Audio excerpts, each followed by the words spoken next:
This is Robby Celestin. You're listening to A Chatter of Fact, and across the table from me. And so I need to know, you have like so many personas. Do you want JC, Jason? What can I call you like right now while you're sitting here? Jason is fine. You know, there's JB, which is Jason Brooks. There's JC. So is it JB JD, that goes? Who goes with the Uptown Sound? That's JC though, right? Or is that? Yeah, that's JC.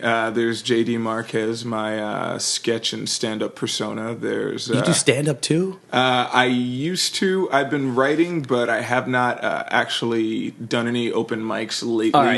Part of it is because I've been super busy, but yeah. So my head's going to explode, and now anybody listening right now, you're utterly confused. Again, the show's A Chatter of Fact. Thanks for putting this in your ear hole, whoever's doing it.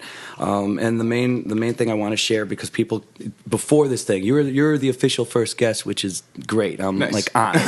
But the people are asking, oh, what is it? It's not an interview show, folks. It's a conversation, and I'm going to say that at the top of like every show. You know, I'm interested in people like you. You're actually overqualified for what I thought my first guest was going to be, and I can't even say guest. It's the person across the table, you know. Because realistically, what I was hoping to get on here first and foremost, I want to get working people, you know, in the entertainment business. You know, I have that big problem with the mass media thing. Sure. If you see most of the, I guess, interviews or whatever they're talking about on most TV shows or whatever interview shows they might have, it's always the monster superstar, and you're not getting anything real. You know, they're usually, I don't know, they're doing what their publicist is telling them to do. So they're selling a product or an image, and I mean, more power to them. Sure. But they always, they're like politicians, they're really good at staying on message. Yeah, you know? Right. So I want to get like talking points, and if you are getting something real, it's usually not anything new. Right. So I wanted to get underneath that. You know, I want to talk to people who are like doing it for real. I want people who are a little more, I hate to say like middle class, but seriously, upper middle class, lower middle class entertainers. You know, I mean, people that aren't just like sitting on their couch saying, you know what, I'm going to be a star. You know, you got it. They can't be full of shit either. Right after this round of Call of Duty. Yeah, so they have to be. You know, I mean, I'm doing it. I mostly make.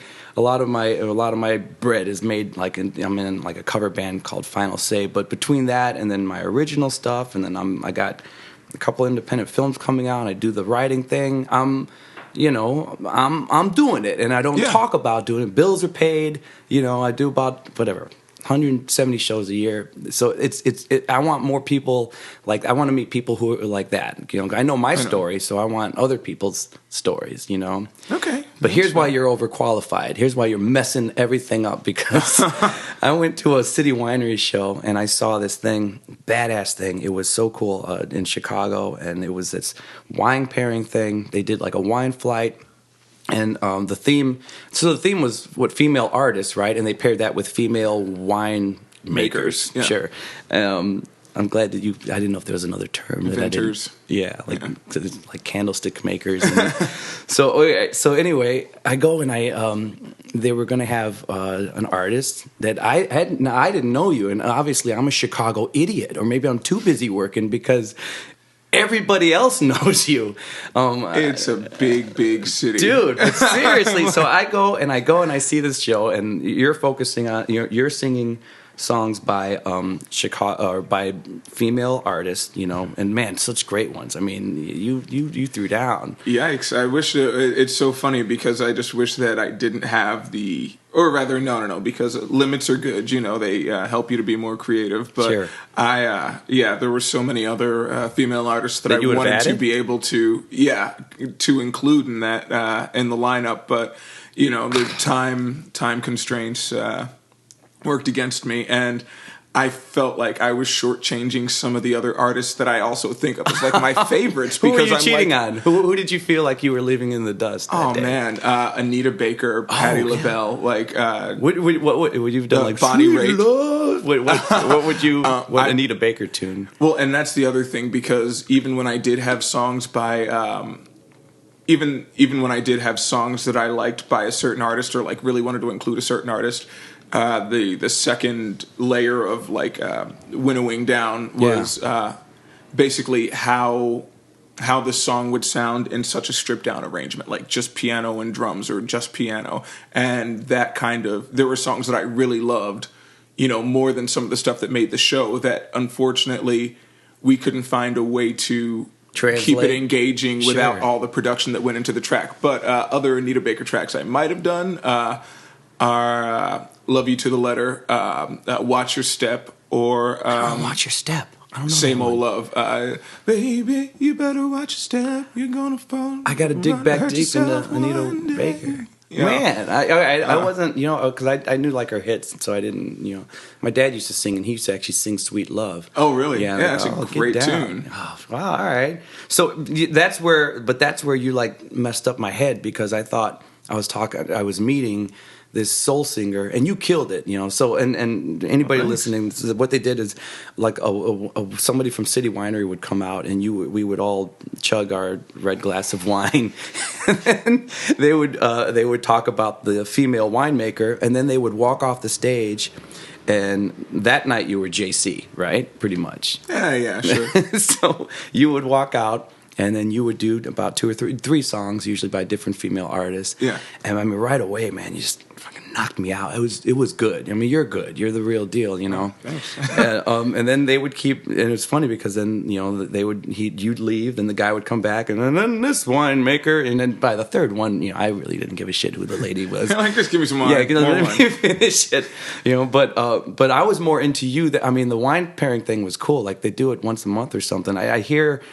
Possibly in April or May, I might actually do one. Like some nice. Chicago soul artist, and then I don't know if that means they'll do like a local winery thing, which is nice, you know. But I heard you, and I just like, man, I got to meet this dude, because in between you were engaging, you know. Oh, thanks. So I thought, okay, well, I have to, you know. But again, I thought I was meeting like a soul singer, which you are. But I'm sure you have. But now I know you have many layers. That night, in my mind, you were just such a soulful, you know. And I don't know. I'm a big Daryl Hall fan. Oh, sure. And I heard him say that something once about like soul singing, because he actually hates the term blue-eyed soul, which is weird because it was coined because of him. Sure, you know Sarah him Smile? And Michael McDonald. Shit. Oh yeah. You know. You know Sarah Smile? You know, yeah. When that came out, I guess like it went on like all the R&B stations, and they had no idea that it was a black dude, or that it wasn't a black dude. They thought it was like somebody from, you know, somebody else, a former Motown guy that was doing something else. And then the first time he was on some TV show, you know, it was just like a comedian. Sinbad was talking about it, like way back in the day, you know. Yeah. And so then the term blue-eyed soul was coined because of Daryl Hall. And he actually hates it because he grew up on Philly soul, and he like loves it, and he's a huge Temptation fan too. You know? Sure. But he says that it just, to him, like soul singing is anything that means something to you when you're doing it. Yeah. So he's like, folk singing can be soul singing, you know. But I don't know. I mean, you hear Sarah Smile, you know where his heart is, though. Well, no. I kind of had a similar thing where, like, you know, that Michael McDonald was present in the house when I was a kid. I'm not like physically, really? But you know, like my mom, like Michael McDonald's your daddy. Yeah, right. But no, like my mom, you know, like you'd hear like songs like the duet with Patti LaBelle on My Own, like my God, tunes like Minute by Minute. These tunes that get played on like typically black radio stations, and you know, I was very used to that voice, and then I don't know, like, how old I was, but, like, sometime between, like, 8 and 11, like, I actually saw a picture of him, and I was like, that's a white guy? Oh, my, they can do that? And he looks like a regular, everyday white, like, he doesn't even, to me, he doesn't look like a performer. He looks like, you know, somebody's white Uncle Jack. Yeah, right? No. Or, like, he's got a very, like, Kenny Rogers-y look, you know, like, white mane, white beard. He looks like he can be kind of racist, but... No, the shit is in him. Yeah. No. But like, amazing. Actually, there's one. There was I saw this YouTube video of him doing "What a Fool Believes," and it's from like 05 or 06. Love that tune. And he sounds better 30 years later really? than he did on the original track, and I'm like, dude, you are the balls. Is he just like because he's just like throwing shit down the way he's doing it, or he's just throwing it down, and he's definitely, or like the melody, the vocals were a little bit more acrobatic, like he's got a little bit more like more runs in there and stuff like that, but also just that he didn't change the key because a lot of artists as they get older, those keys drop a little bit, and still in the original key, and just a killer performance, like vocally, still there. And I'm like, way to be. That's not the easiest of tunes to sing. No, not at all. You know what's weird about that tune? As simple as it doesn't always translate well when you're trying to get a band to learn. And I don't know why. There's something about the old sounds that are used in it. It just, I don't know, it's a weird thing. But yeah, well, you're that and more, and when I heard you sing, I just thought, I got to meet this guy. And it's interesting because I think I've been hanging out with more actors. I started out in like kind of cheap independent film in a way. That doesn't mean porn. But it's like, it sounds weird. And then music became everything. So I'm a singer by trade. But now that I've been hanging out with more actors and stuff, you can kind of see that difference between a singer mentality and actor mentality, a musical actor mentality.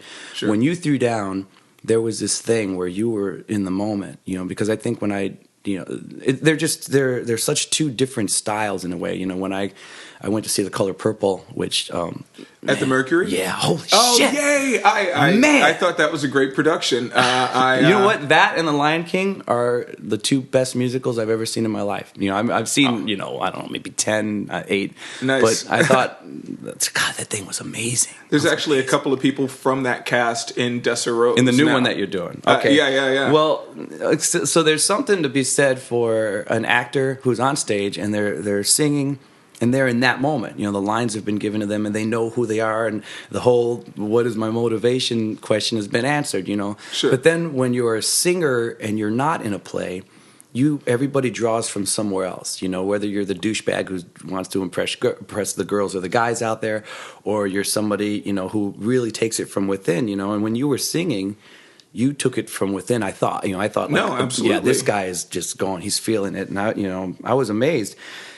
Then in between the songs, there would be this like moment like, okay, and I'm not going to cry. My man. And now a lot of that I thought was real good and legit, but there was like a hint. And again, this is from, going to see, plays again. And my good friend Jillian Jackson, who sure.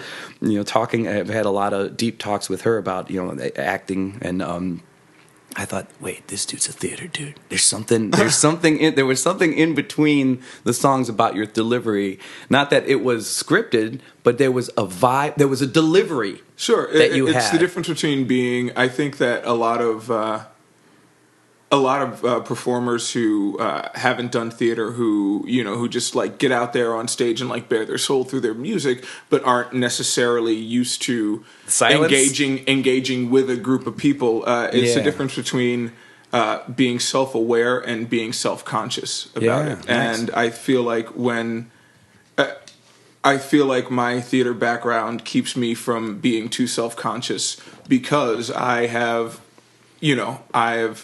had terrible things happen on stage during performances. Not like life-ending, I'm still walking, but like it's, I've had very embarrassing things happen on stage during live shows. So once that has happened to you, it kind of frees you to just go out there and do whatever. You can talk about anything, but at the same time, there is also, I can't deny that I am in front of a room full of people, and there is a certain presentational aspect to even telling the truth, to even talking about myself in an absolutely factual way that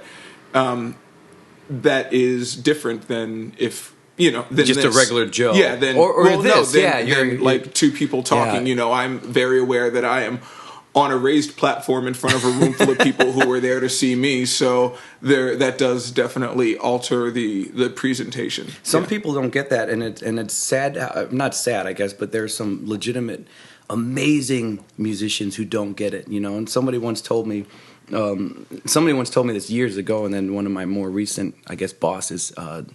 repeats it all the time. You know, how the show starts as soon as you get out of the car, because you are on. They're going to see you. They're going to talk to you, whether it's in between the songs or whether it's walking off the stage.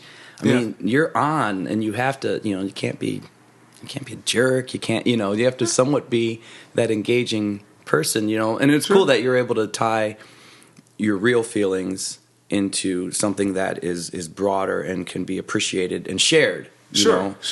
Whereas a lot of guys cannot do that, you know. But then going back to you being more than I thought, I'm like, oh, I can't wait to, you know, because of your personality and your vocals, I thought, I got to meet this guy. This guy's somebody I want to meet. I want to know how he got here. And then then you mentioned that you're in a show. So oh wow, okay, so he really is a theater guy. Yeah. And then, I might have this show at the Double Door and stuff, and they're asking for another act on there. Who would you put on the bill? And I'm like, I don't know. You know. Oh, by the way, I have this podcast, and you said you had friends at the Double Door, but this person is not related to the Double Door. And I said, oh yeah, he's in this band, you know, JC and the Uptown Sound. They just went nuts, you know, like, oh my God. And then I'm looking you up. I thought you were like me. You know, I perform in and around the city. You know, again, probably, 160, 170 times a year. And then not a third. I'm going to say 10% of my year, I'm jumping on a plane and performing wherever in LA or, you know, whatever. And so then I find you and I go online. I'm like, yeah, he's probably like, what, huh? And you're like in Paris and you've been to like Spain. Like, okay, this dude is way out of my wheel. Like you're doing it. Like, holy shit. Yeah, it's happening, but it's also, I don't know, it's something that, and this might be kind of a weird thing, but you know, you just kind of take it as it comes. Or rather, I don't really feel like I'm hitting it as hard as I could be, because there's always somebody that I'm looking at that's like, damn it, oh man, they finally made it to Asia. I've never been to Asia yet. Shit. You know, well, just talk to me then, because I'm like, oh yeah, I'm going to be at Reggie's on the South Side. This dude just got back from Paris. So so you're like above the food chain. All right, then I got to know, man, like, so where'd you grow up? Jersey. I'm Camden, New Jersey, right across the Ben Franklin Bridge from Philly. So then what brought you to Chicago? Wanting to get out of Jersey. Yeah? No. I basically, as soon as I graduated high school, I left. I went to school in Pittsburgh, spent about a year and a half there after I graduated from college, and then came out here because I noticed when I was an undergrad, a lot of students immediately moving out to New York or LA, and then coming back like a year or so later, really frustrated because our school at the time was trying to grow its program and get this like conservatory status. At the same time as the school was going from college to university. What did you study? I was a musical theater major. Okay. I started out as a film major, and then that got to be too expensive because there wasn't a digital program in place. So we had to, in addition to tuition, we had to like pay for all of our shipping and processing costs. And I was just like, I'm poor. So did you start off entirely a scholarship student? Did you start off as like a Kevin Smith fan since you're a Jersey dude, or? I liked him, but it was more Tarantino, Bryan Singer. Okay, cool. Yeah. Dude, so wait, were you hoping to write, direct the whole kit and caboodle? Like what? I grew into directing. I initially wanted to do film because I wanted to be a cinematographer. Bill Pope was kind of like my hero. Another layer, then. Yeah. Who the hell are you, man? Seriously. I do too many things. If only I had gotten enough attention as a kid, I could be an accountant right now. You'd never hear a fucking peep from me. They have a good, a pretty good digital cinema program in DePaul. I used to do the film. The film thing was, that was like my first love for a second. The second year of my musical, like after I switched to theater, they're like, "Hey, guess what? We have a digital program now." You see that? Just too late. I know, right? And I was like, "Oh man, can I swing this?" And by that time, I was way invested in that, and also I just, if I buckled down and like wanted to like major minor, then I probably could have. But I was like, no, I'm doing this now. Whatever. So did you ever like mess around with just the camera and like make yourself a few shorts or something? Oh yeah, I still do that. Oh yeah, and that's the other thing. In addition to cinematography, I also used to be really obsessed with like basically special effects, makeup, and visual effects. Like what? Rick Baker, Dick Smith, like they were dude, also, yeah, the class. Yeah, they were huge. Because I remember, I can't even remember what movie scared the shit out of me when I was a kid. But my mom took me to the library, and we got this like book about like monster makeup, and from then on, I was like kind of obsessed with that. Like way back, like Lon Chaney shit, or like no. It was made after, because it had like a full breakdown of how the transformation in An American Werewolf in London was done. That was intense. And I was just like, oh my God, this is awesome. And since then, I have done random camera stuff. After this, I'll show you like a couple of the things from on my YouTube, but it's mostly VFX based and motion graphics stuff. So wait, do you have like a YouTube channel that you like try to push and stuff that's got some of your... No. Right. That's the thing. I am with all the things that I do, it's I have two things working against me. One, I'm a shitty self-promoter. See, that means you're real, though, man. Not necessarily. One of the things that I almost took issue with was like, you're like the real deal, and I'm like, I feel like because I do so many different things, I'm like the fake deal, especially because especially because of the theater background and the ability to go from like the legit singing to the screaming to that. Like when I'm doing session work in the studio, like I'm like, what kind of voice do you need here? Am I like jazz scat? Do you want country? Like I am very adaptable. I am unformed. But you clay, seem to do it. Like I would have to believe well, I've heard great things about your acting now. So from what I would consider a reliable source, and I've heard you sing, So I would assume even the film, even just hearing how you want to reference the masters, because it's weird. I've jumped back into independent film now, and I was in it for a while, and then I actually did corporate thing. I like ran this little corporate video production company. Right on. So it was good. I got to hone the craft. But when I came back into it for this film that I'm doing now, you meet interesting people. You meet some like film. It's weird.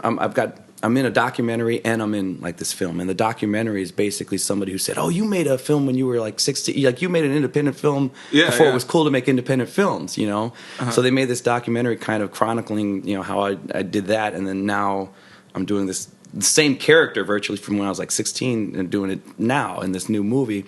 And when you A/B it, it's weird. I see some modern filmmakers that like, they just have the spark and they're doing it for the right reasons. They're doing it like for love, and when they talk about it, there's passion. Then you get some of the other dudes who are doing it and they don't mean it, and it's a lot of it's. I guess I almost equate it to the dude who sings to impress the women or the men. Sure. It's not true. It doesn't feel genuine. And I think that's the thing. If you're going to diversify, and mean it, then you're the real deal, seriously. And it sounds like you're legitimately into everything you want to be into. So that does make you the real deal. Oh yeah, I hate doing a half-assed job. And also, you made me think about the reasons that I perform. I would love for people to be impressed. Don't get me wrong. I'm not like, hey, fuck your adulation. But it's also like I was having a conversation with our guitarist Bill Bungeroth about this maybe a year or two ago. But I was listening to Nina Simone's version of "Don't Let Me Be Misunderstood," and I was like, this is pretty much my life mantra. All I want is for people to understand where I'm coming from. This is why I have overly long-winded explanations of of things when I have that. It's just, and that bleeds into, or rather that not just bleeds into, but is kind of like the driving force behind the performance. When I write songs, like I do want people to connect through common experience. That's why, I don't know, but yeah, that is kind of why I just want people to understand me and be like, holy shit, that happened to me, as opposed to being like, hey, I'm this thing that you're going to want to be. Yeah. Well, it goes back to that whole, like, it's hard. I feel bad when I say this, but it's almost like the crowd just doesn't matter. Like, screw the crowd, you know? Like, I want them to love what the experience that they're feeling. Yeah. But my whole line of thought's always been like, I'm having a good time doing this. I'm enjoying it, and you are like, I'm having a party, you know, and you are invited. You know, come on. And if you don't like it, that's cool too, you know. But I've never like relied. It's really dangerous that we both look at it that way, because like we don't. To do what we do, I don't rely on them really appreciating it. Yet at the same time, you need them to in order to keep doing it. Sure. You know, but I think the people who overthink that are the people that eventually fail, because that means it's real and somebody's gonna feel it. You know, if it's real and it's legit, then somebody's gonna take note and like, oh, something. You know, this is moving me in my heart or in my loins or or something. But at the same time, it is. I think that being engaged with it in that way, where you are doing it for yourself, is definitely more important, because even if it doesn't always hit the target, you are doing it for a truer reason. And I think that even if no one is connecting with your experience, I think that holds does true. Yeah, or that does shine through. Fuck yeah, and, man. Happiness transcends, you know, like happiness and joy. But you know. But it's so funny that like, because we do have like joyful moments in our show, but like you were saying like, I'm having a party and you're invited, whereas the way that I've always thought of it is that this is therapy that I get paid to do. I'm just like, welcome into my therapy session. I'm going to scream about people who have fucked my heart up. That's cool. And is that will that be mostly translated in your songs, or like in between a song you'll be like, oh, this shit sucked, man? You know, will you like? No. It's mostly through the songs, because that is one thing that I, as the material got more and more personal, because in the very beginning, we were all writing a lot, or rather, we were all writing as individuals and then bringing songs into the band, as opposed to writing together. Like that first album was... This is JC and the Uptown Sound. Yeah. The first album, Beat of Our Own Drum, was, you know, kind of, we all brought in songs, taught everyone else. And then the second album, we did a little bit more collaborative writing. And the third album, I definitely did a lot more writing on the stuff that made it to the album. And as things got more honest, especially because the themes of Howl, the most recent one, are about like this kind of loneliness, depression, desperation, this like calling out into the void just to... Am I supposed to hug you right now? Like, what the hell's going on? It's one of those things that basically, as the tone of the show got darker, I kind of, in the banter in between, made it more of a point to talk about you know, how important it is to remain positive, to hold on, to... you know, keep that going, because one, it was such a departure from like good time party band. But two, even though I am sharing these shitty experiences and whatnot, I'm still here because I held on. You know, there are a lot. You were like doing therapy and giving therapy. Here's hoping. Yeah. But like there are people that I love and miss who are not here anymore because they lacked the foresight to see that wrong path. Tomorrow, wrong way. Tomorrow is another chance to get it right. Tomorrow, it might be shitty, and then there's the day after that. But basically, that thing. So anyone, because there's a lot. I mean, there are a lot more people out there who hide their depression very, very well than one would think, and just knowing that. And one reason that we, especially after making such a fun party album, didn't shy away from using darker themes in this one is that if just one person is like, okay, wow, this guy does know what it's like to be down, whatever, if that can be like, okay, well, I'm not alone. And that's, I don't know, there's a lot of things that we talk about in the show just about how self-indulgence is a drug. It's one of the most addictive drugs, and it's one of those things that can definitely put you in that mind state where, despite the fact that like there are very few new emotions or experiences, you know, whatever you're going through, someone else has been through it before, but it's real easy to forget when you are going through it, and that is it's something that I kind of like to, and maybe this is just me thinking too much of how much I am able to influence someone, but like, yeah, just to be able to put that out there, because I know that like the year before we made Howl was also just a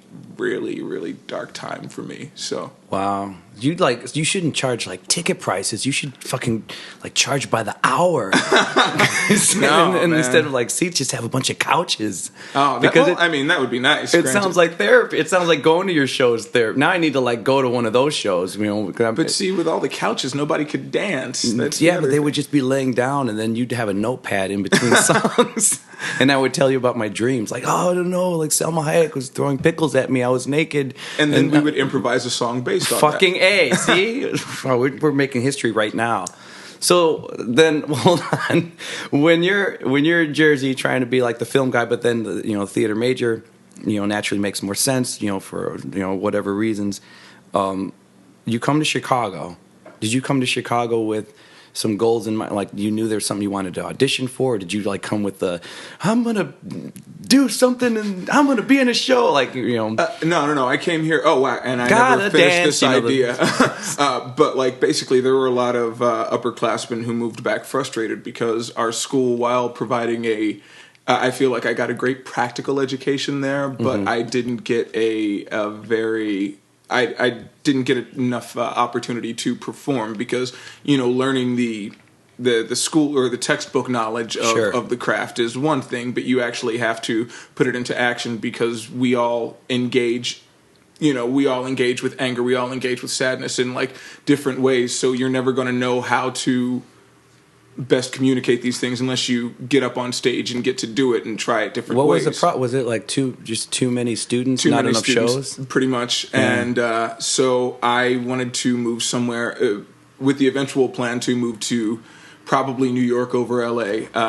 I wanted to go somewhere where I could build my resume, and I had been in Pittsburgh long enough. I was kind of tired of Pittsburgh, and I did some research in Chicago. I also wanted to take classes with Second City and IO. But, did you? Chicago was a place where there were, when I was getting out of school, there were over 200 active theater companies in the Chicagoland region. I'm like, if I can't go out there and get cast in something and get practical experience, then I can't do it anywhere. Like this is, it's a place with a lot of opportunity. So I came out here to build a resume, and I haven't yet left. That's awesome, man. So did you study at IO or Second City? Not yet. Okay. Yeah. When I had the time, I didn't have the money, and when I had the money, I didn't have the time. So then, did you like hit the town and have to get like the shitty job first? Did you like hit the town and work at Starbucks, or did you? I have worked at Starbucks. My first job in the city was actually for a talent agency, Lily's Talent. Oh yeah. And I went from it was really fast. Over the course of 9 months, I went from being their receptionist to being their film TV, like their on-camera agent. Oh, really? Yeah. It was really weird. Like I was the receptionist, then Lily was like, "Get your certification just in case we need help, like pulling and submitting actors." And then one of the senior agents moved on to like a casting agency. Mm-hmm. So basically, I became the like kids and print agent, and then the kids and print agent became the film TV agent. Oh wow! And then the film TV agent at the time picked up some commercial work and had to leave because of potential conflict of interest. And then I, just kind of failing up.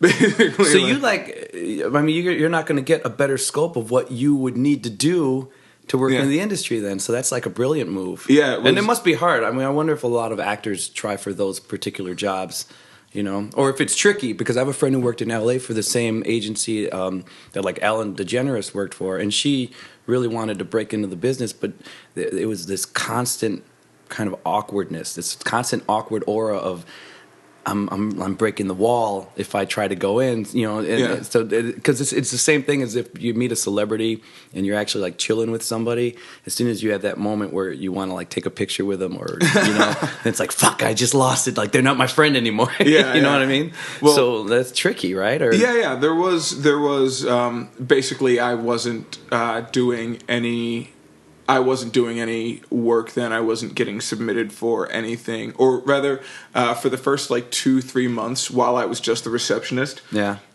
Excuse me. I was in the roster and able to be submitted for things, but once I got my agent's license, you know, I kind of had to exempt myself from that, and it was frustrating at times because there were things that even Lily would be like, "Oh, you would be perfect for this. Too bad." And I'm like, "Yes, you're so right. I don't know that I would get it, but I would just love to go in and read." When did the disconnect happen? Then when did you like get out of that to get back into performing? Well, I got out of that. The reason was twofold. One, I was involved in this production of Hair. It was the first like show that I got to do in the city. Okay. And it was super awesome. It got extended twice. Like we moved from the Straw Dog up to the Lakeshore Theater. Move this mic closer to you. Moved from the Straw Dog up to the Lakeshore Theater. It was like a super incredible experience. I met my first friends in the city doing that show, and you know, am still friends with them. But there was that, and there was also a falling out with one of the casting directors in town that basically my job required me to hold my tongue and not tell him that his assistant fucked up big time, and I didn't. and then so you didn't like leave from that side to the other side, you were just thrown from that side to the other side? Pretty much. Yeah, because I was just like, Lily, back me up, you know what happened. She's like, I don't want to burn this bridge, sorry. I'm like, all right, cool, do your thing. But now I'm not even going to slightly hold my tongue about this. So then you knew what you had to do, and then you knew what you wanted to do, so you could do the whole like, good day, I said good day. Yeah, right. You did that shit? All right. Oh, man. Wait, what is that? I said good day, Dr. Brewster. Oh, Tootsie. Yeah. Man, playing a reference game. Fuck. So then you went on the run. Then you just started doing a theater thing. Yeah. I did the theater thing and was building up stock in that from like, because I moved here in 2004, and I had that job from like 2004 to 2005, and then doing shows all through then. Until so I gotta know 2007. You get here, all right. You start working with the agency, because I feel like there's a certain part of like the listeners that I'm going to reach out for, I guess, who are the people that are trying to break into it. And to me, this is more realistic. You know, this is what you go for. You know, not everybody gets discovered on YouTube or gets like you got to go. You're going this way first. And this, I feel like we're going to service those people. You and I are servicing people right now. Like, so what did you do, you know, to get in? Like, what, you just start auditioning like crazy, or did you meet friends from working at the agency that then suddenly, when you were on the other side of things, you were able to like tap into? Or how did you pull it off, and how long did it take? I never really got to use any of my agency connections in a way that moved my career forward. Sure. I've been lucky enough to be cast and get a lot of work based on, you know, recommendations of people that I've worked with. Oh, really? So yeah, it is. You know, I get called into auditions because someone saw me in this or whatever. What about your first two plays that you were cast in? I was reading Performing, and I saw. Is performing still a thing?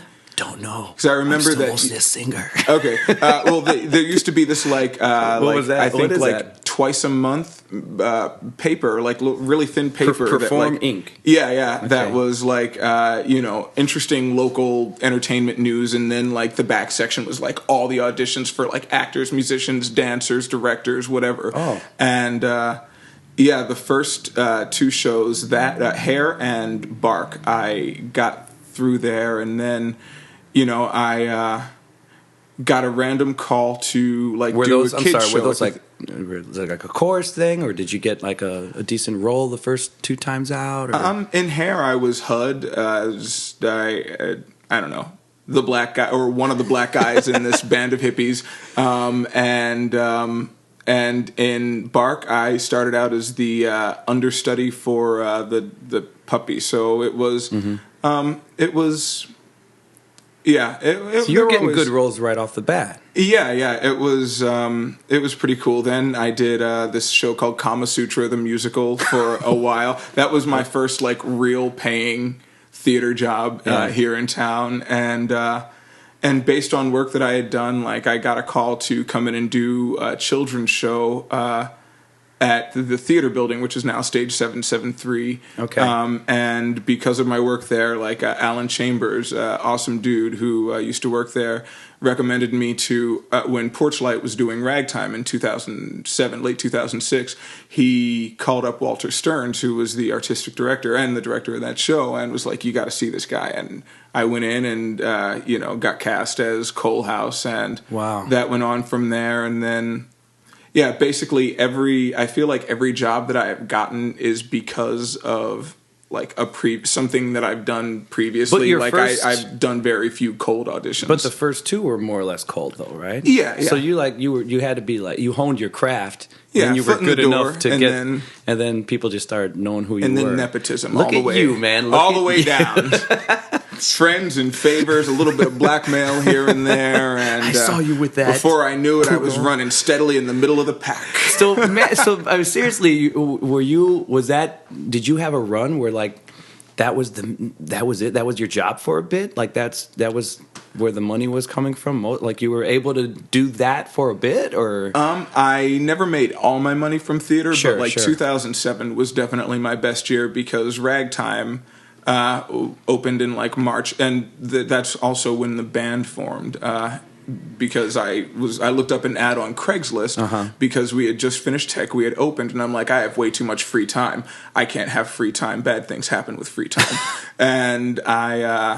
And basically I just didn't want to start smoking weed all the time again because that's kind of, that's kind of what I do when I have. Was that the downtime thing? Yeah, it is. It sort of still is. That's why I like to stay busy because I am very aware of my bad habits, and I don't. You would turn into the dude we talked about earlier on the couch. Pretty much. I don't think that I could. I would turn into him for a little while. Nice. I can't stay like that for too long because I do start going crazy when I don't have anything to do. It's that like.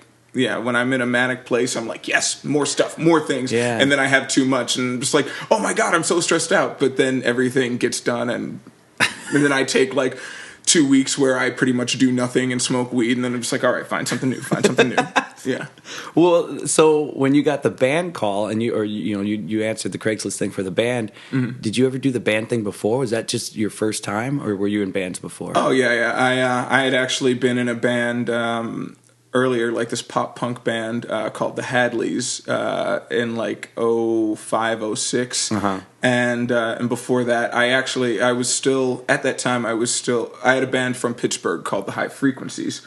And it was like, they did surf rock instrumentals before I joined, and then like when they added more vocals, they did a couple of vocal tunes, but when we added vocals, it was like Chuck Berry, Hank Ballard, like rock and roll and early R&B, and then like a band in high school and stuff like that. So you did it. Bands had always been like sporadically a part of my life. This is the first one that's been like, oh my God, I'm going places. Yeah. Well, when this one came up, did they say? I mean, early on, they said they wanted to be like an old school R&B band, or was that like the goal right away? The goal was we didn't really have, or it didn't necessarily have a form. Like Bill, our guitarist, he's the one who posted the ad, and like Ben, our bassist, and I answered, but he. Said that he was, because at the time he was really into like Stax Records, Southern Soul. Yeah. And he mentioned that in the ad, among other things.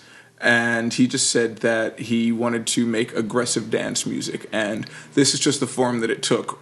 and Oh, that's all. It just went there. That's great. That's my favorite shit, by the way. Like old school soul. And naturally, I like Motown, but I like the Philly soul, and that's the thing. I saw some of the references. They talked about like the 5 stair steps and a few things that just are a little off the beaten path. And like, man, that 5 stair steps, the Delphonics. Yeah, like that is the There's a lot of Chicago soul too for some of the Chess Records stuff like that. That's I'm so glad. I used to listen to that stuff as like a kid in the '80s, and I was a freak because of that, And then like you cut to like 20 years later, now it's trendy, like you get a Joss Stone and these people that are like waving the flag for that style, Now it's like the cool thing to do. It's so weird. It's great because I'm here. I can't believe how many like blonde-haired, blue-eyed dudes, like 23-year-old dudes I'm hearing, and they're performing something that sounds like a Stax record track from like 1967. I don't know if you're seeing this stuff, but guys like Alan Stone and the guy. Well, I think that Gabe Roth can like single-handedly be thanked for the producer or the producer from Daptone, basically, one of the things that was circulating around the time that this band formed, or maybe early 2008. I don't know when it was actually published, but there's this great article about called "Shitty is Pretty" about his production style and how he achieves that older sound. And it was, I think that like basically that because that was after Raphael Sadiq was doing that a little bit before like the Dap Kings really blew up, but like it was after that you saw so many bands like going for that like not perfect production and definitely like lots of horns, lots of even like the way they dress, and they're like dressing like '60s acts and stuff. It's the craziest thing, man. It looks I'm in heaven though because I grew up on all of that because of my parents. My dad was a singer back in the day. So that's just the shit. So wait a minute. My dad's a singer. He does a Johnny Hartman review. What? Wait, where? Back out east or? Sometimes in Atlantic City. So that has a lot to do with it, man. Well, wait a minute. Was he support? My dad told me to shut up all the time until my dad older. Wasn't around when I was a kid. But when I met him to find out that he was a singer, my mom was a singer, and she kind of put that aside to, once she had me to. Oh, so people must be have just practical expected you to have a voice then. Yeah, right. With both of them. It'd be so sad if I couldn't sing for shit. Well, because I could go either way. My dad was a singer. He had like a minute where he was signed to Atlantic Records. He even did a show with the Jackson 5 like right before they broke. Oh man. Yeah, it's funny because at the time my dad's group was probably a little bit bigger. They were called the Enchanters, and he said it was amazing. He's like, it's what you would have thought though. It was all Michael, and the others just looked like kids with instruments, but you couldn't take your eyes off of Michael, Sure. And they even talked about like the Joe Jackson, I guess, even talked about let's do some shows together. And my dad's group just thought, oh come on, you guys are a bunch of kids. Where are you going? Straight to the top. 1 year later. And this is after my dad had done some shows, at like the Chicago's Regal Theater, which at the time I guess was like the Apollo. And I don't think you saw many, white groups or Hispanic/white groups, in that theater so much. But a year later, the Jackson 5 are like on television, on Ed Sullivan or whatever, and my dad's group was like playing a prom. Oh. That's how you knew, like, man, when you like should have zigged instead of zagged, or Yeah. But it's weird, like that, how that works out though, man. Like all that adds up. But my dad being a singer, great. But my mom, worst voice in the world. Really? Like it's the worst thing you've ever heard. Like I can't. I'm not being mean so much as truthful. Like it's sure. just it's a fact. It's a proven fact. My little sister. Well, she's like in her 20s now, but I remember her being barely 1 year old. And that a mother's voice is a mother's voice. Sure. You would just think that is my. The same way. Like as soon as like a lioness like pops out a cub, and once that thing comes out of wherever it comes out of, that thing, it's just instinctively it's going to huddle up and I love you, Mom. Same thing. You would think biologically your mother's voice must still be soothing. So to hear like this 10-month-old little girl say, stop. mom's rocking her, and this little girl, please stop, mommy, stop. Her first words were, please stop. Yeah, so my mom has like, it's you can't even say it's off key, you know? It goes somewhere else. It's not even a key what she hits. Yeah, and most supportive, best. I mean, she's the reason I'm doing this for a living. You know, sure. She's the one who, I don't know how the upbringing was, but I had that one moment where just so much shit. I was almost in a boy band, but I had like producers and all good stuff was happening, but it was constant movement. And there was that one moment when I'm like, oh man, am I gonna? I started as like an English major, you know, so I didn't even study like music. At first, I was getting more into, you know, it was later on that I got into whatever the jazz ensembles and I was lied to, by the way. I was told I was going into a jazz ensemble, and it was for like the first semester. And then the second semester, sophomore year of college, I ended up getting like a shiny vest and a bow tie. Oh, dude, I got the music in me. Like, what happened? Yeah, what happened to the jazz? But when I came to that one, and it was like junior year of college, my mom, you know, basically, I had to make a choice because I couldn't hang with these producers and record 5 times a week. I was dying and then performing, and she said, you know, you got to go for the music thing. She said, if you were sitting on the couch, which is probably why I keep using that reference. She said, if you were sitting on the couch doing nothing, then I would say get yourself a job, hurry up and finish school. But she said the fact that you're doing this every day and you're working so hard, because you got to chase this for a bit, you know. Yeah. So I wouldn't be here if it wasn't for her. You know, I'm just glad she's not the one that vocally trained me. The worst voice in the world, man. Well, and it's also really good that you had, because I mean I kind of got the same thing from my mom. Support? Yeah. Like my grandfather was really big on me having a practical career, and he made very good money. He worked for the Postal Service. He made like really good money, but at the same time, he was also not happy. He was unfulfilled. And my mom's seriously, you got to do what you love. Life is short.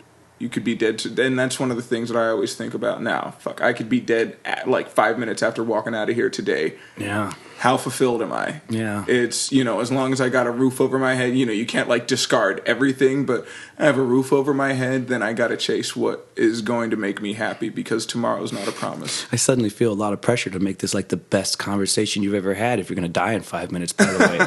Right? Well, why isn't it already? Like, that's the thing. Just make sure you clear the door. I don't want to carry you. I want to just be able to call somebody. I don't want a murder investigation on my hands. There's a first show. Oh, damn it. Did you hear about that chatter of fact? I think he killed him. Damn it. No. Oh, man. Dude. Did you hear? He said. Well, could you imagine the numbers you would get on your podcast? I didn't even think about that. Yeah, I guess so. But I'd be like, I don't know. I'd have to like do it from jail. No. Oh, man.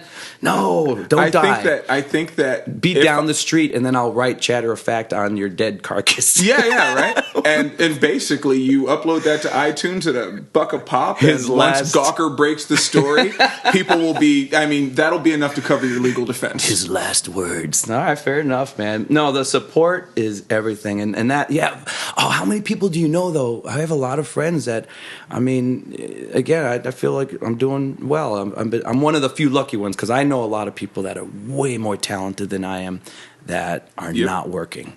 You know? And when I see that I've got all these shows on the books and opportunities happening, and I see them, I just know, you know, I mean, I've worked to do what I can do, and I feel like I'm good at what I do, but I'm not the best. Nope. I've met many people that are better than me, and it's sad. I mean, it's a crapshoot. Here's the thing about the arts, it's so messed up, man. It's like you hone your craft, and you try to be as good as you think you can be in that realm, and then you're buying a lotto ticket, as opposed to other fields where you know the job market's okay. Eventually you'll find, you know, get your medical degree, you're going to find something, you know. Yeah. It's tricky, man. It is. And I think that the trickiness, especially after a certain point, you know, kind of weeds out the people who are in it for the right reasons the people who are in it for the wrong reasons. Because the people who are in it for the right reasons, no matter what they have to do to maintain a practical income to keep the roof over their head, they'll still always come back to this. Whereas after, you know, getting enough rejections, someone who isn't doing this because they need to communicate, they need to have people understand them, or that's of course my layering over it, but like, so true. they'll check out and they'll go and do something else, and they'll find something else. I almost left the business because I spent most of my years chasing the dream. I was going to get a record deal. I was going to blah, blah, blah, writing and recording and everything. And then when I decided, okay, I'm not going to be in that boy band. I didn't really want to be in a boy band, but I was going to take whatever, to get me in the door. And as soon as I realized that, I was going to walk out, and this one dude, Billy Sheldon, who's a member of the Spaniels. Do, do, do, do, do. Good night, sweetheart. Well, it's time to go. Yeah, man. I got hired to do some freelance work with a group called Stormy Weather. They're just an oldies a cappella group, but this producer named Henry Farrig puts on all these, those shows you see like on PBS where it's all the oldies guys doing it, Sure. He puts on those shows like Kodak Theater, Chicago Theater, so I got to do that. And this guy, Billy Sheldon, is a member of that group as well as the Spaniels, and he's the dude, man. When I told him, I'm gonna probably go back to school, be a teacher, leave this, it's not working, so I gotta leave. And then he's like, no, wait, he's a bass singer, he's like, no, hold on, you don't have to be famous to sing for a living. He goes, as long as you love it. He goes, you love it, and he put me on some Chicago shows that he didn't even need me on, with like a random little like R&B band that he was in. He had so many great singers, he didn't need me. Sure. He put me on it just to like kick me in the ass and just show me like, yeah, look, here it is. So then I attack the city, I go, but still years later, the more you realize, okay, maybe I'm not even trying. I still get people when I'm writing a song or doing something, oh, you got to turn this in, or call, send it. I don't want to submit it, to tell you the truth. I want to stay home. Yeah. I'm happy that most of my shows are around home. But the fame thing or any of that other, it sounds like so much bullshit and sounds like a pain in the ass. And right now I'm all about, sure, 150 times a year I'm singing America's favorites to, the rich right now, songs that I thought to myself, I told myself years ago, like, I will never sing Jesse's Girl. Yeah. But then when you have a mortgage and, a wife and a child, you're like, oh, well, maybe Jesse's, hey, and the electric bill, then I'm doing it. But I go back to my original stuff and I'm still recording. I still want to do these things just because it makes me happy, Yeah. And I know too many people that didn't make the dream and they're still doing it, working or something, but it's nothing but bitterness. Like pure bitterness. Like, well, then you did it for the wrong reason.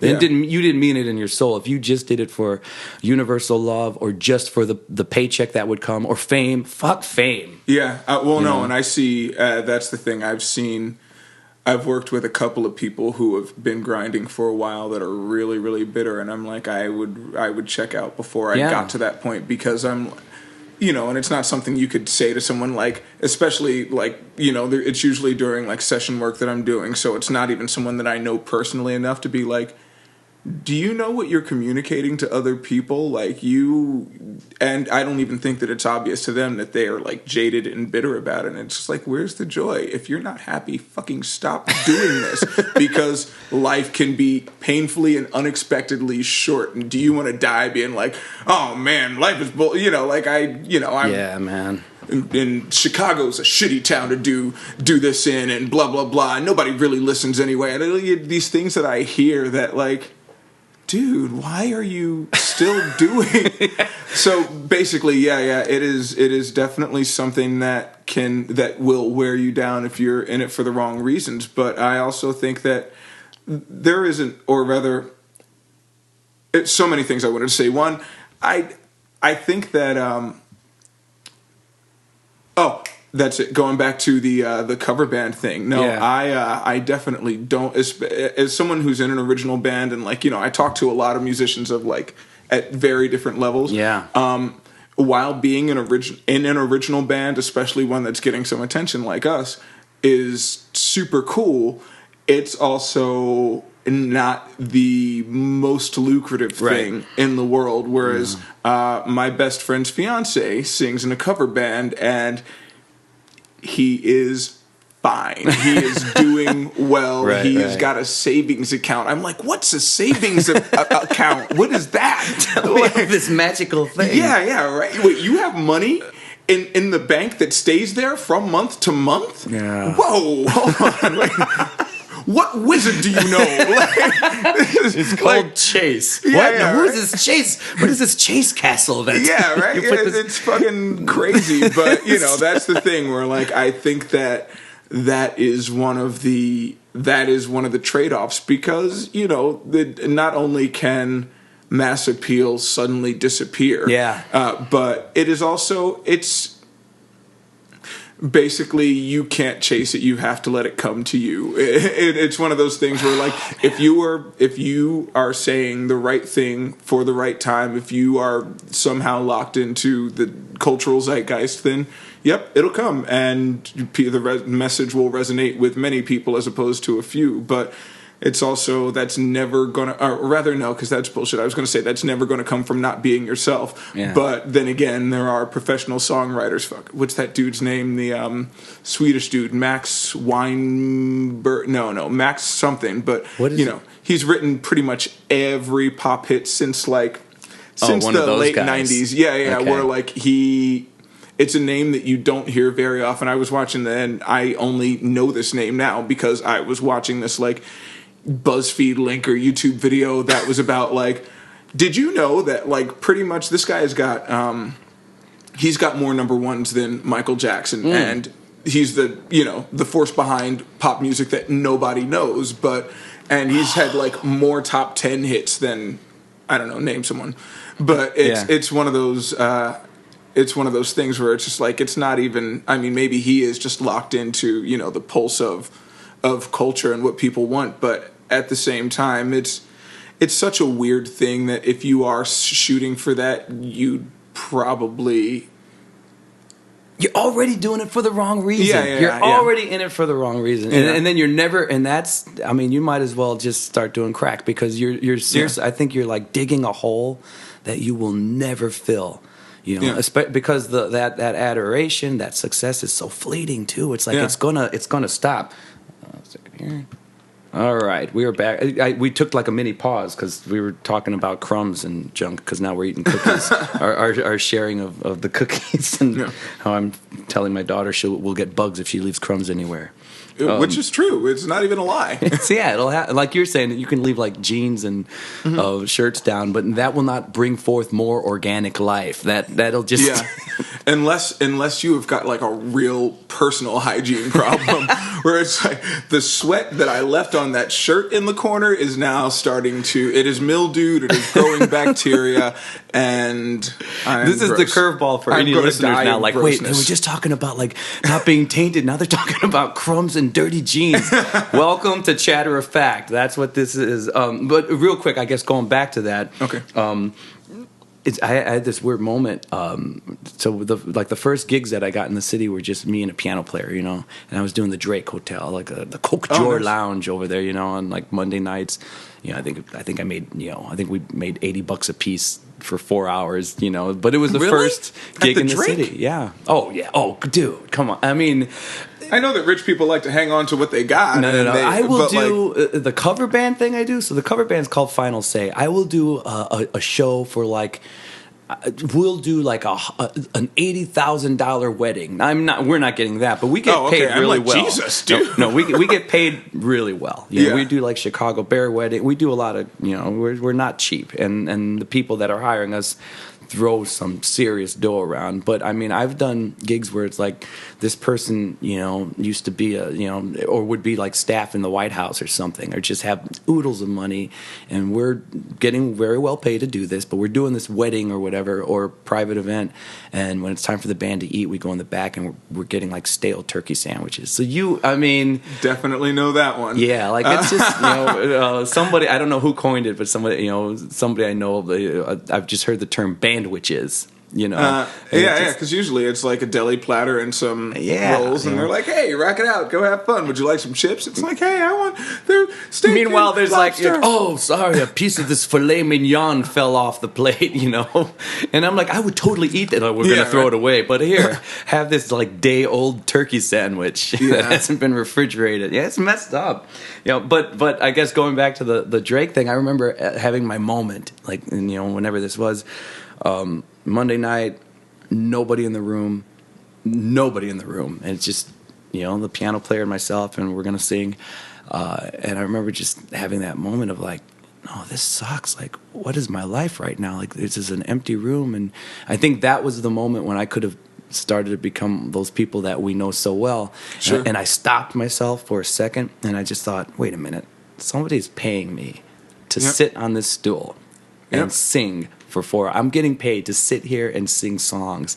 And that, like, changed everything. And, we always have, there's always going to be a bad situation, whatever, Sure. But for the most part, I'm, like, pure positive energy wherever I go because of that. It's like, wait a minute, look what we're doing. Yeah, and what percentile does that put you in, that you are actually, even if you're not being paid a lot, that you are being paid to make your art, as opposed to, because I have a lot of friends who are not, are doing it for the love of it, for the hope of knocking things over in the middle of the podcast, for the hope of getting paid to do what they, even getting paid a little. And it's one of those things where, like, you have to realize how lucky you are that anyone cares enough to cut you a check just for you doing what you love. And this podcast is almost turning into like the lesson for the boys and girls at home.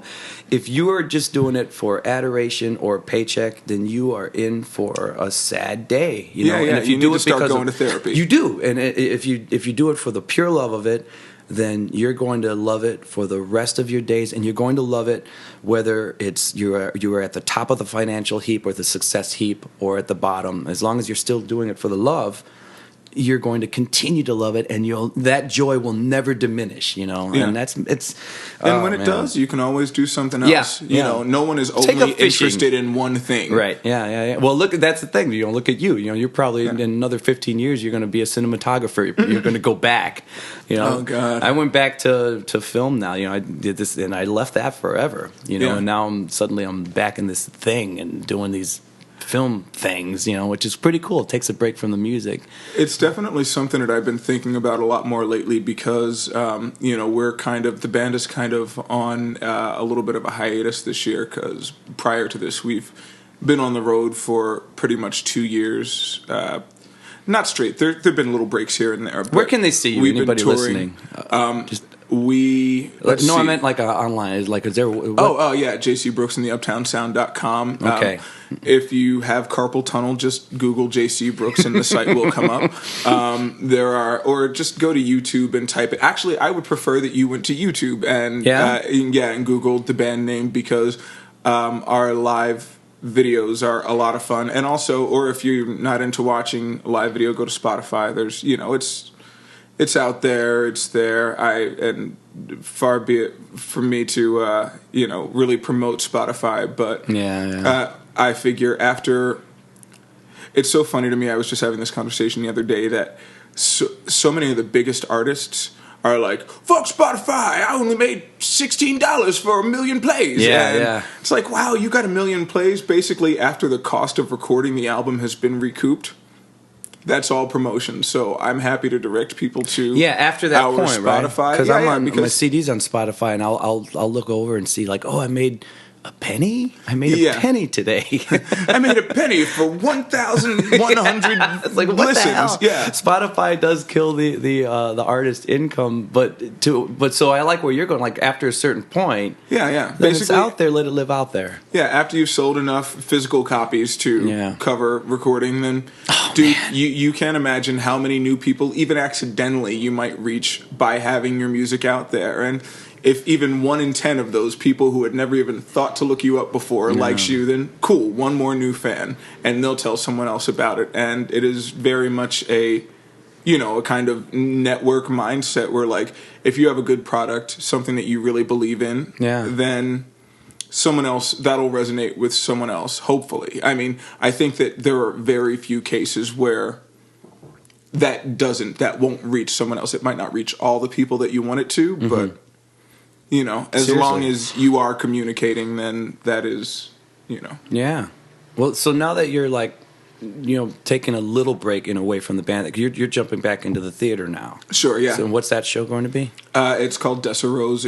is from March 6th to April 5th at Victory Gardens. Oh, that's coming. Oh, man. Okay. So we started doing run-throughs last what's today? Wednesday. We started doing run-throughs a week ago, so we are, Cool, man. Yeah, we're working through it. It's definitely shaping up, and I'm looking forward to it. There's also like that stress thing that I'm just like, okay, God, I'm not totally off book yet. What am I gonna do? But it's only stressful because everyone else in the show is fucking killing it. Really? Yeah. Or I'm like, oh God. Okay, be better. Come on. But that's the good kind of competition where you want to rise to the level of your peers. Man, that's like the only way to go. They're making me better. Yeah. I keep trying to tell a lot of my friends in every field, whether it be film or anything. Yeah. Like surround yourself with people you admire. Yeah, or even people that are better in a way. Yeah. And the tragic. Well, I thought it was tragic at the time, but when my last CD came out, I had this. I'm a nobody, but the release party, it's like 450 people there, and I thought, well, this isn't bad, and then I did like a big Market Days show. That was like my first show. We were like on ABC, and it was a great thing, But on the heels of that was still toward the end of like, I'm not going to chase this dream anymore. On the heels of that, I get this job offer. Like, do you want to sing full time? It's a cover band thing, but life will change. This will be your steady job. And I thought, I'm ready for it. Like, I'll do that right now. But then eventually I had to go back into the original band. I had to play my stuff, Sure. So when I put together my band, I made sure that I was the dumbest person in my band. I basically got everybody that I thought was better than me, and then it raised me up every time I'm doing it, and just feeling that support, and the shock, if that they were willing to do it. Do you know Chris Siebold? Name sounds familiar. Check that guy out. Jeez, that guy. Well, he played. I don't. I'm always like, man, I'm really honored that you're in this group. Though Chris is like in 70 groups in the city. But what does he play? He's a guitarist, and I'm gonna say this dude is probably one of like the top 30, 35 guitarists. No shit, like in the world. Like I'm not saying just no in the city. Like he's world class. So you have people like that in the group with you, and you just man, it's amazing. So yeah, I think taking things to the higher level. It's so funny though, but and then at some point, you just challenge yourself too, and then you jumping into so many things, like I don't even want to. We are kind of running out of time, but the fact that like. You were like literally reading a good book because I thought, I'm meeting this guy. He's a singer. Cool. I want to talk to this guy. Oh, he's a theater guy. Oh, cool. Oh, he's not just a singer. He's a singer that's toured the world now. Oh, great. And then I call you up and you're like, yeah, I'm on the way to a show now. I'm like, a show? What are you doing? And then there's a drag queen persona. Yeah. And I'm trying to like, so you knew we talked for like 5 minutes because I literally want this to be the conversation. Sure. So I'm like, I don't want anybody to. I don't want a pre-interview because it's not an interview. It's we're having Irish cream and coffee and we're shooting the stuff. Yeah. But I found myself. Sorry, do you have to like bleep all the cursing that Not I've done? at all. Okay, cool. I was like, oh no. No. I think I've dropped a couple F-bombs already. Okay, I don't even hear it, but I do hear when like you just kind of like made a left turn away from it. Like we're just shooting the stuff. I have no idea why that came out with. There's all this like shit and everything. Well, no, but it's something that I like get really conscious about whenever we're doing like radio stuff and like daytime festivals, basically non-club shows where there are likely to be children there because I am or the curse words just kind of come out. They're just how I think and talk. So like when I have to, and it comes out, it happens a lot during our live shows. So when I have to like be really conscious about it, I get really into my head, and then like I might like drop one here or there, but it's something that like makes all my muscles tighten up because I'm like, okay, I don't want to curse. I mean, but then again, you look at any network show, right? It's like the kid. Yeah, now kids have definitely heard this, but it's also something like I just get really conscious about it. So I more I notice when people don't curse than when they do. What's weird is I use it conversationally all the time, but for some reason in my shows. Not so much, and I don't know why. It's just been a thing. Mm-hmm. I worked in radio for like a year too. I wrote comedy on and did a little bit on the Danny Bonaducci show on the Loop. Oh, nice. And I think that like set me. That was still early in my career, like as a singer too, and that kind of set my path for being a front man and how I related to the crowd. So it's so weird. Because and maybe I do a lot of shows that would, not just over 21. In fact, I think the earlier things I did were more concerts or fairs and fests and things like that. Sure. So I like, even if I'm in a bar and it's okay and we're doing like CeeLo's "Fuck You" song, to this day I still feel weird. Still singing it, and like some of my counterparts are like, "What is wrong? Say it is great." Like I don't, it's so weird. So the music show.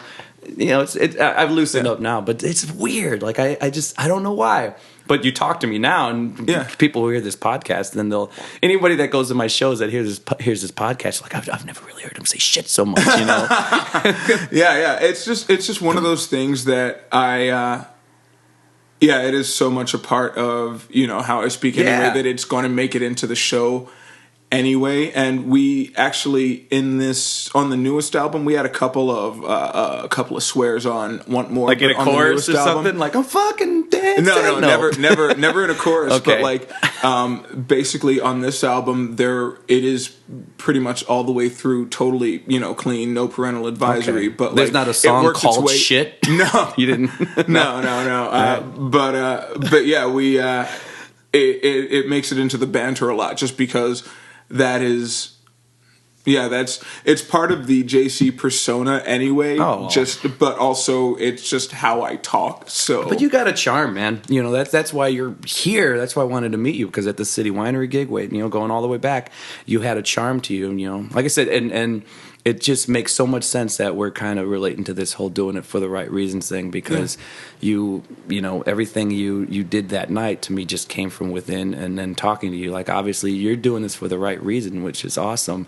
I still got to go back to the fact that you said you were going to the Double Door. To do this drag queen thing. And by the way, you're the perfect guest, because I feel like if anybody reviews one of my podcasts, you can be like, well, he's the worst interviewer in the world. That's why I keep saying it's not an interview, and since I can go around in circles, I'm like, like digression should be the name of my next CD or something. And I see that you've got the talent of digression as well. Oh, yeah. So you and I almost go in the same circle, and then we come right back. Dude, I like that, man. Tangential thinking and the ability to reference almost anything, they make for terribly focused conversations, basically. It's like, I can talk about anything, but maintaining focus is so difficult, which is probably why I do so many different things, because...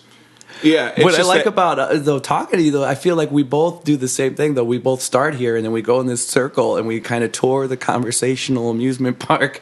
But then at the very end of it, we end up at the same ride that we met in the first place. Like, we were going to talk about Shockwave. Yeah, right. we finish it. Well, that's one of the things too. Is like the reason that I'm really bad at interviews is because coming back to things that I said earlier, wanting to be like understood, is that. I feel like anything serious about me requires so many layers of explanation that it leads us way off topic, only to get back to the original answer. And then usually after we've done 20 minutes of talking around to an answer, then I'm like, so in summation, boom, 7 words. And I could have said that from the beginning, but I kind of had to talk around it to distill exactly how I felt about it. So. And then if your mind just goes, I think it's more human. Why stay so focused? If you're talking about why we love milk, but then you end up talking about but I love having sex in the rain, and then it comes back to but milk's good, right? It's just more of like who you are, and there's what's wrong with that. There's and the understanding thing is weird. I think in the arts that's weird too. I still to this day, even though I grew up in Northwest Indiana, so I grew up in East Chicago, Indiana, which by the way is like. I grew up like 25 minutes outside of the city. The beach I went to, you'd see the city, which kills me because I still get like a lot of people from Illinois, like, oh yeah, you're not like you're not like a real Chicago person. Well, which I'm not. But the last 15 years I've been here. The funny thing is, these are people from the suburbs. They're from like Schaumburg and Wheeling, like, hey, where Arlington do you live? Heights. I live in Chicago. Yeah, we're like that's one of the funniest fucking things about Chicago for me is that like people who live in the city are from Chicago. People who live in the suburbs are like, yeah, I'm from Chicago, and then they think of the city, no matter where you are in the city, as being downtown and like as far out as O'Hare. They're like, oh yeah, we live in Chicago, and I'm just like, no, that's not at all accurate. Well, I mean, bless your heart, Chicago is a cool ass place. It's wonderful. But like, if you want to live in Chicago, fucking live in Chicago. And if you have the wherewithal and the finances to live in the suburbs, enjoy that. You probably have a car and you can visit Chicago anytime you want, but don't front. When I talk to somebody from like a Rockford or from an Arlington Heights, and maybe they live here now, you know, but they're still like, oh, well, you're not like really. I'm like, what? I technically grew up closer to the, like you grew up an hour away. I grew up 20 minutes away. I grew up in East Chicago. Chicago's in the fucking title of the town that I grew up with. So go back to Rockford. Tell mom I met a guy who lives in closer to the city than I do. Yeah. So weird. And it's a weird thing. And it always gets under my skin. I'm like, oh, come on. It took me 25 minutes to get here from my mom's house. How long does it take you from your mom's house? Yeah. You know? Of all the places I've been, Chicagoland is the only place that I've seen people who obviously do not live in the city limits still claiming it as opposed to where they live. I don't know. Yeah, it's a really weird thing, but I think it's hiccups or belches. That's what you get. I give people coffee and cookies and water when they get here, so I'm hoping for that hour belch. No. I think that it has way more to do with talking excitedly and breathing badly. Oh, that's where I'm swallowing way too much air because I'm like, so many ideas. But I really think that it also speaks to how cool Chicago is. Dude, this is a cool ass place. So I understand why you'd want to claim it, but at the same time, it's like knowing the quarterback in high school. Like, oh, no, I know him. Well, do you really? Well, I mean, like I'm his cousin's best friend. I mean, he slammed me into a locker once. We're like best buds now. I don't know if you're really friends. I'm not sure. No, I am. You're not. Like my locker's right next to him. No, but still, you don't get it. It's like it's the same shit. It's the same, Where it's like Philly's a cool ass place too, and I reference it when people ask where I'm from. I'm like Camden, New Jersey, right outside of Philly, only because a lot of people have never heard of Camden. So how close is Camden? Like it's right across the Ben Franklin Bridge from Philly. Ben Franklin, Betsy Ross, and then there's a Colonel something or other bridge that is in like Cinnamon Center. Do you ever go back? Else, have you been back recently? Or? I haven't been back for an actual visit. Usually when I see my mom and my family, it's because we're playing in Philly, and they come out to a show. But I'm actually trying to go back sometime in April or May, just because I'm overdue for a visit home, and I miss my mom and grandma, and I know that they miss me, especially because the last 3 times I've seen them, my mom is always asking when I want to come home, and she was trying to get me home for Christmas and whatnot. And you weren't home for Christmas? No, I'm bad at holidays. I don't do holidays. Oh, really? I have this weird avoidance of holidays. It is definitely like even Christmas, New Year's. I don't even Thanksgiving. I was with my friends, but I kind of tend to like to spend them altogether. Yeah, I spend them alone in my apartment, and you're happy like that. Oh yeah. So will you have like a turkey sandwich? Like, will there be any acknowledgement of the holiday, or you're just like, no, I'm? Well, I did Thanksgiving with friends. Okay, we did but like Christmas. What did you do this Christmas? Were you in a relationship during Christmas? Yeah. Well, then weren't you kind of forced, or is he not? No. He went out to the suburbs with his family, and you stayed home. Yeah. I kind of called off. No! Not only did you want, but you even made sure you were alone. Yeah. Who are you? What do you do? What do you do on Christmas then? When everyone's doing the thing, what are you doing? I kind of I think I just marathon watched a show that I like, or something. I don't even remember. Really, just a blur. But it was like Monday, like another day. Yeah, pretty much. I kind of. I don't know why, and I've thought about. Actually, I never really thought about it a lot until this year, when I was going to avoid Thanksgiving, and And then I went out to the suburbs the night before because, So you were in Chicago, in other words. Kind of did. Yeah. I was in far Chicago, far South Chicago. Far Chicago. But dude, you live in Canada. No, I'm just like way north side. Yeah. North side. Are you sure you fucking left the country? Yeah, but I'm kind of north, just extreme north side. All right? You don't get it. You're from Indiana. What? No, what? Yeah, we're from the east side, man. So I'm a mermaid in Lake Michigan from East Chicago. So wait a minute. Oh my, this is I was gonna like cut the interview, but now you've like fascinated me with this like anti.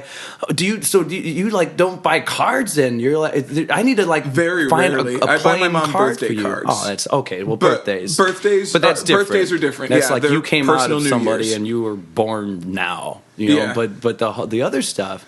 Who cares? I mean, 4th of July, when you want to be whatever. 4th of July is not a really card holiday. Yeah, it's not a card holiday. But the Christmas thing is fascinating to me because, you know, I mean, even if you're like on the fence with like Christmas has become more than just like the religious thing, which feels funny to say more. But I'm sorry, people aren't talking about like a message or anything. They're talking about trees and lights and they're talking about the shit like during Halloween these days. Sure. So it's more like celebration, family get together, and it's just. Oh, that's amazing because we're almost socially like trained at this point to know like gotta somewhat celebrate. Is it because?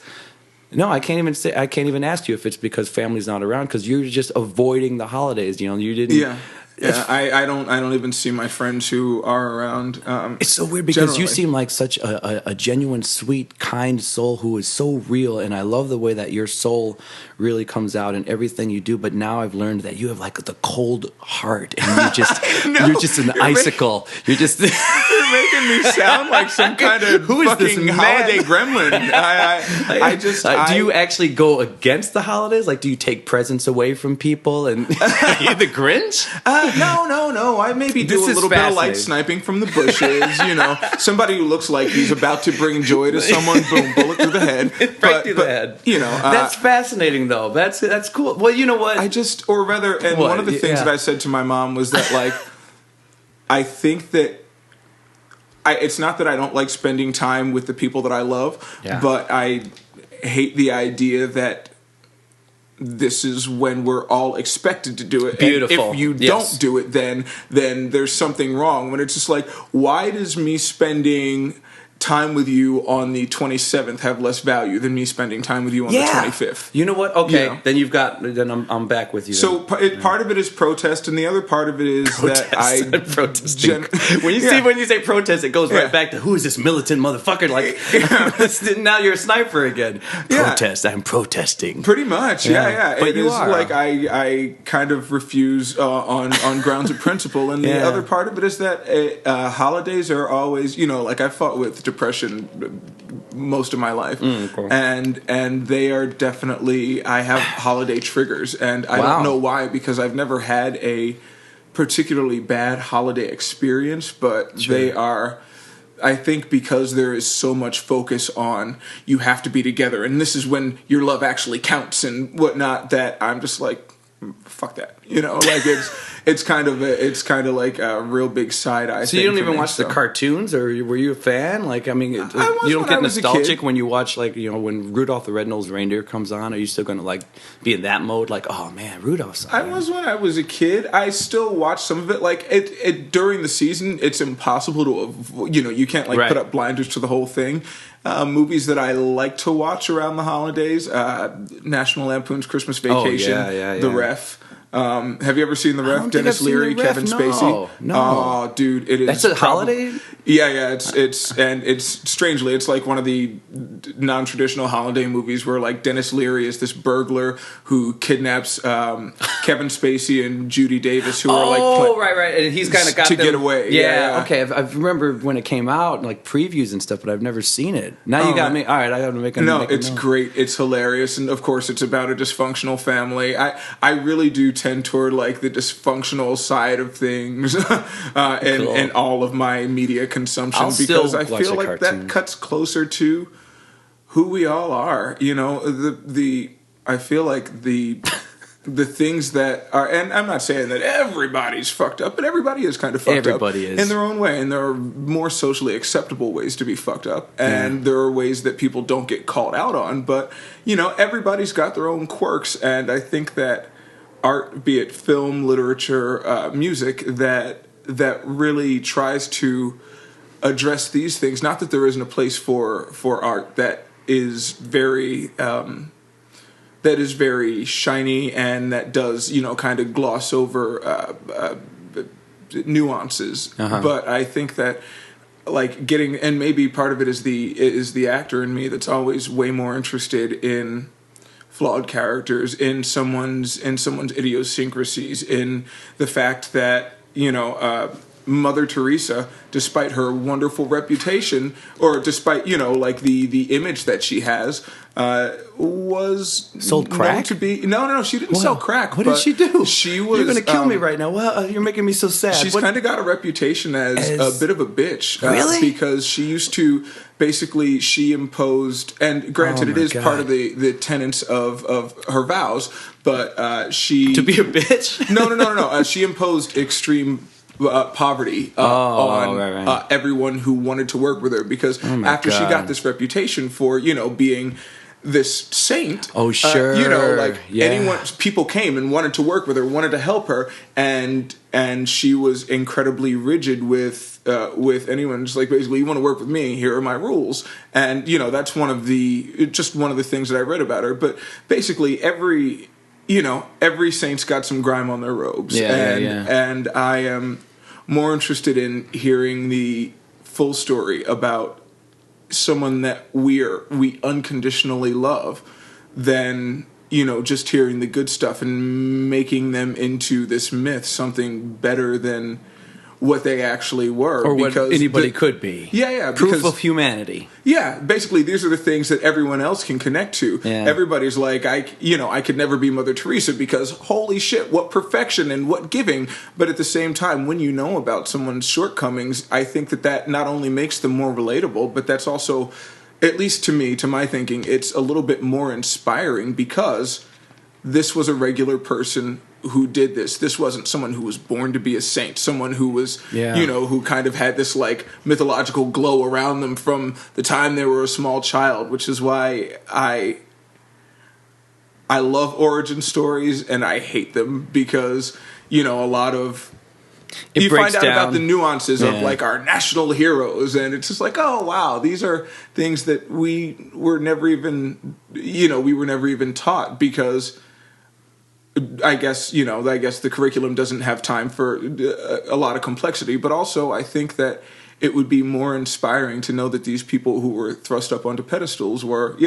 very much the same as you and me, except talent, luck, chance, planning, like the confluence of events that put them somewhere. But I think that just gives inspiration to, to go after what you want, as opposed to seeing it as something too big to even pursue, so you just go in another direction. Yeah, great. Good, man. Well, there's no better way to wrap this up. I mean, what have we learned today? Seriously, Jason, we've learned that I hate holidays. We've learned that you hate holidays. I kill people around the holidays. We've learned that if you're going to do your shit, though, you got to work from the inside out, right? I think we've learned that you have to love what you're doing, no matter what it is, and if you're getting into it for something that's external, you are screwed, and you're going to end up angry, and you're not going to end up happy and talkative like the two of us. Yeah. And, I mean, even if it works out for a while, and this is also another conversation about child stardom, but as annoyed as I am with the Biebers and the Mileys, I'm also just Christ, kid, you never, or the Lohens, you never stood a chance. You never had a fucking chance. You know what? Kid. I got to go back to this then. My mom always talks about the day that my dad performed with the Jackson 5, and it was before the Motown thing. Mm-hmm. And it was midnight, and it was time for them to go home, basically.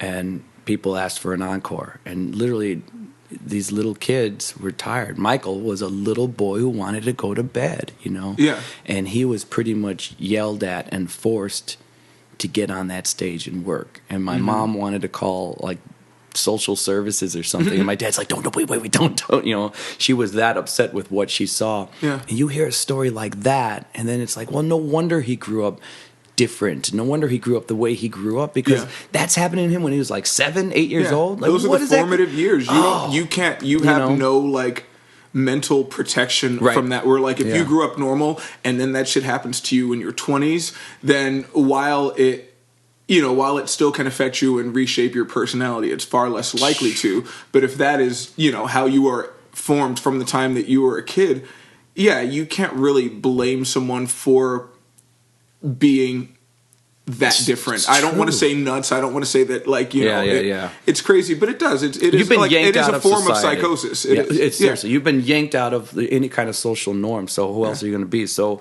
we've learned why Michael Jackson is the way he is. We've learned that you don't like holidays. We've learned to do things from the gut, and we've learned that basically any bitch can be Mother Teresa. Yeah.